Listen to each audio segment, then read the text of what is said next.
Libur hari raya telah tiba. Kali ini sangat menyenangkan karena lebaran kali ini kami sudah bisa mudik ke rumah nenek setelah 2 tahun tidak mudik karena COVID-19. Bersamaan dengan libur hari raya Idul Fitri, ayah dan ibu juga memperoleh cuti hari raya, sehingga kami dapat menghabiskan waktu bersama-sama lebih lama daripada libur tahun-tahun sebelumnya di rumah nenek. Kami berencana untuk pergi ke rumah nenek di Brebes. Ayah telah memesan tiket kereta api 3 hari sebelum hari raya dan seminggu setelahnya. Ibu pun telah menyiapkan banyak buah tangan untuk nenek, seperti emping pedas kesukaan nenek. Aku dan adik menyiapkan pakaian yang akan kami bawa selama di rumah nenek, dan tidak lupa juga kami menyiapkan hadiah untuk nenek. Setibanya di stasiun Brebes, kakek sudah menyambut kami bersama sepupu-sepupuku yang sudah lebih dulu sampai di rumah nenek. Senang sekali melihat kakek sehat dan tersenyum bahagia menyambut kami. Sesampainya di sana, nenek dan keluarga besarku menyambut dengan haru bahagia setelah 2 tahun tidak bersua. Momen yang aku tunggu adalah nenek telah memasak banyak makanan kesukaan kami untuk berbuka puasa. Tante dan paman-pamanku juga ada yang bawa oleh-oleh khas daerah tempat tinggalnya, seperti empek-empek Palembang dan keripik pisang khas Lampung. Hari raya telah tiba. Pada pukul 6 pagi, kami bersama-sama pergi ke lapangan Garuda untuk melaksanakan sholat Id. Aku duduk di antara nenek dan ibu. Setelah sholat Id, kami melakukan tradisi sungkeman untuk saling memaafkan, kemudian makan ketupat dengan gulai dan rendang, dan yang tak kalah serunya adalah bagi-bagi THR dari keluarga besarku. Selama di rumah nenek, kami jarang pergi keluar rumah, karena kota Brebes sangat panas dan jalanan pun macet. Untuk pergi kemana-mana, kami memerlukan waktu yang lama, karena setelah hari raya jalanan mulai ramai oleh arus balik. Oleh karena itu, kami menghabiskan waktu di rumah nenek dengan bercengkrama bersama keluarga, mengobrol, dan berdiskusi bersama paman-pamanku adalah hobi keluargaku. Paman Demokritus, kakak tertua dari ayahku. Dia memang selalu seperti ini, mengajak diskusi tentang ilmu pengetahuan. Padahal, aku sudah mengatakan sebelumnya kalau aku tidak kuat diskusi lama-lama, apalagi tentang pengetahuan. Menurutku kurang menarik. Tapi aku tak punya pilihan lain kecuali menuruti kemauannya. Mungkin ada hal penting yang ingin dia diskusikan. Toh, ini juga kesempatan untuk menambah ilmu pengetahuan. Ana, tolong secangkir kopi jos untuk paman-pamanmu ini ya. Jadi begini, aku mengajak kalian diskusi karena ada hal penting yang menurut paman perlu kita diskusikan segera. Seperti kita tahu, paman-pamanmu yang berada di sebelahmu itu Paman Dalton. Dia sangat menyukai berbagai jenis tahu. Sedangkan yang di sebelah Paman Dalton itu namanya Paman Thompson. Kalau dia penggemar roti kismis, lihat saja sepiring roti kismis yang berada di depannya. Gak usah bilang gitu juga, awas nanti kamu minta roti kismis. Aku memakan kue lapis dan menikmati teh hangat yang bisa membuat mataku melek. Aku melihat ke arah yang lain, melihat dengan seksama ke arah paman-pamanku. Dilihat dari penampilannya, paman-pamanku memang bukan orang biasa. Paman-pamanku memang orang-orang cerdas dan suka berpikir keras, kritis.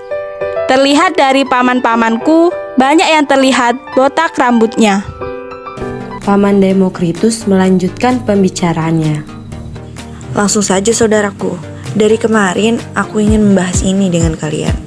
Aku tidak setuju dengan pendapat Aristoteles dan Plato kawanku tentang teori Empedokles yang mengatakan kalau ada 4 unsur penyusun di alam semesta ini, yaitu tanah, api, air, dan udara. Coba kalian perhatikan. Paman Demokritos mengeluarkan keju dari sakunya. Dia memang sangat menyukai keju. Keju itu adalah bekalnya. Baginya, makan tanpa keju seperti makan tanpa kerupuk. Kurang lengkap.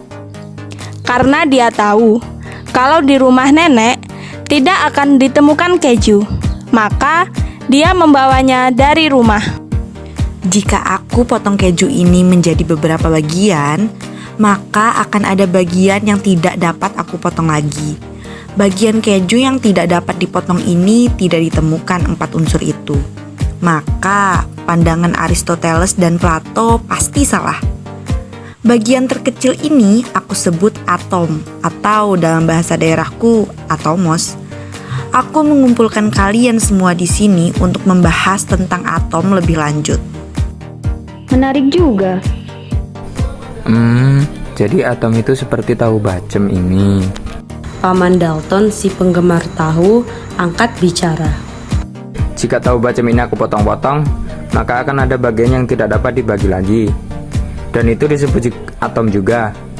Tetapi atom dari tahu bacem ini kalau dicampurkan dengan atom dari keju tadi, kita masih bisa membedakannya. Karena mereka berasal dari unsur yang berbeda.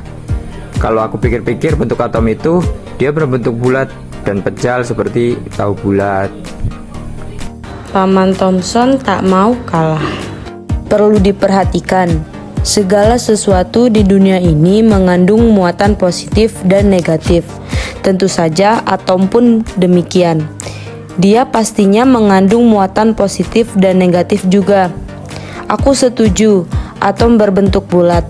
Tetapi untuk memberi gambaran lebih luas tentang atom, aku menggambarkannya seperti roti kismis ini. Bagian roti sebagai muatan positif, sedangkan kismis yang bertaburan ini sebagai muatan negatif. Aku memberi nama elektron pada bagian yang bermuatan negatif. Melihat dari jalannya diskusi, sepertinya mereka sudah sering melakukan diskusi semacam ini.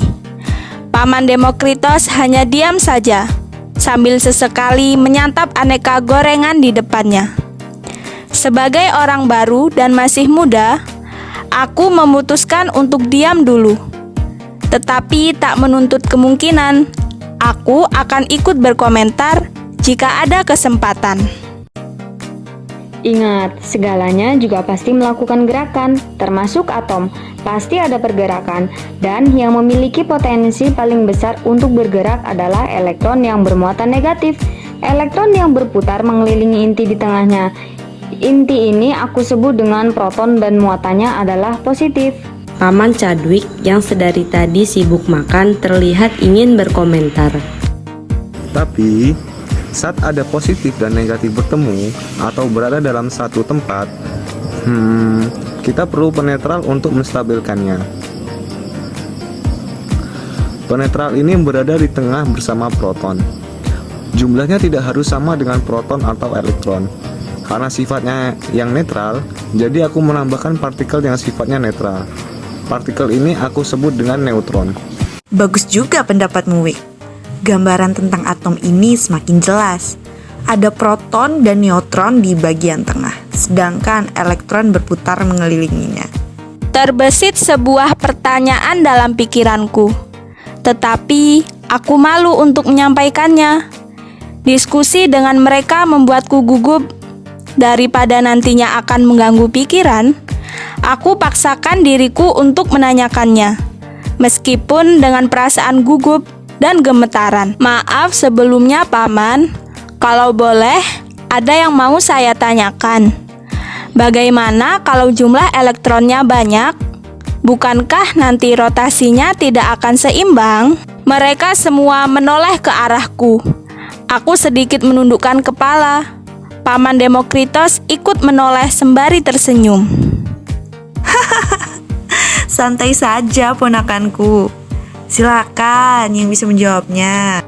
Iya, elektron tentu saja punya energi sehingga dia bisa bermuatan. Energi ini yang nantinya akan membedakan di mana dia akan berputar. ada tingkatan energi yang akan diisi oleh sejumlah elektron tertentu. Nah, dari perhitungan yang aku lakukan, elektron tersebar dengan rumus 2n kuadrat di beberapa lintasannya, di mana n adalah nomor lintasannya. Lintasan pertama yaitu lintasan K. Dengan rumus itu, maka pada lintasan K maksimal harus terisi 2 elektron. Lintasan selanjutnya yaitu L, maksimal harus terisi 8 elektron. Kemudian lintasan M, maksimal harus terisi 18 elektron. Dan yang terakhir yaitu lintasan N, maksimal harus terisi 32 elektron. Begitu pula selanjutnya. Jadi, atom akan terus stabil dengan aturan ini. Paman Bohr memang pendiam, tetapi saat menjelaskan pendapatnya, dia menjelaskannya secara panjang lebar dan detail. Good job, Bohr. Jadi, dalam pandanganmu, atom itu memiliki gambaran seperti ini. Silakan bagi yang lain jika ingin berpendapat lagi. Anggota diskusi yang lain tidak memberikan tanggapan. Mereka berpikir sejenak, lalu mengangguk tanda setuju dan ikut bertepuk tangan. Jika tidak ada lagi, aku akan tutup diskusi ini. Dan kita lanjut menyantap makanan. Aku mau masuk ke kamar dulu ya, Paman. Mau ada keperluan. Padahal aku sudah mengantuk setelah diskusi cukup serius ini. Aku pun masuk ke kamar untuk kembali rebahan di kasur. Aku mencatat semua hasil diskusi tadi. Rasa lelahku pun terganti dengan pengetahuan baru tentang benda terkecil yang tak bisa dibagi lagi. Itulah cerita liburan hari raya terkesanku di rumah nenek.